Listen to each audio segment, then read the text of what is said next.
కాంగ్రెస్ ప్రభుత్వ తీరు మీద సిపిఐ జాతీయ నాయకులు చాడా వెంకటరెడ్డి ఆగ్రహం వ్యక్తం చేశారు. 73, 74వ సవరణ ప్రకారం 5 ఏళ్లకు ఒకసారి స్థానిక సంస్థల ఎన్నికలు జరగవలసి ఉన్నా ప్రభుత్వం ఆలస్యం చేస్తుందని విమర్శించారు. బీసీలకు 42% రిజర్వేషన్ బిల్లులు రాష్ట్రపతి గవర్నర్ దగ్గర పెండింగ్ లో ఉండడం బీసీలపై బీజేపీకి ఎంత ప్రేమ ఉందో స్పష్టమవుతుంది అన్నారు.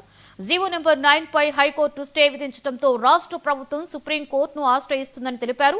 ఈ నేపథ్యంలో సిపిఐ పార్టీ ఉన్న అన్ని చోట్ల కూడా వార్డు మెంబర్లుగా, ఎంపీటీసీలుగా, జెడ్పీటీసీలుగా, సర్పంచులుగా పోటీ చేస్తామని చాడా వెంకటరెడ్డి ప్రకటించారు.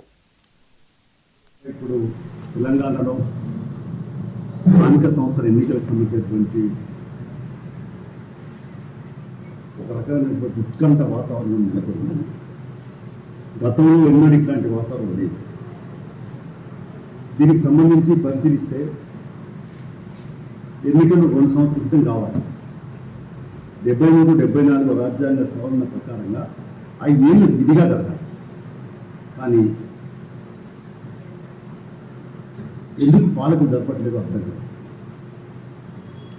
ఇది కొత్త ప్రభుత్వం వచ్చింది, మేమేదో బీసీలకు ఎక్కువ రిజర్వేషన్ కల్పిస్తాం స్థానిక సంస్థలు అని చెప్పి రేవంత్ రెడ్డి ప్రభుత్వం కొంత కాలయాపన చేస్తూ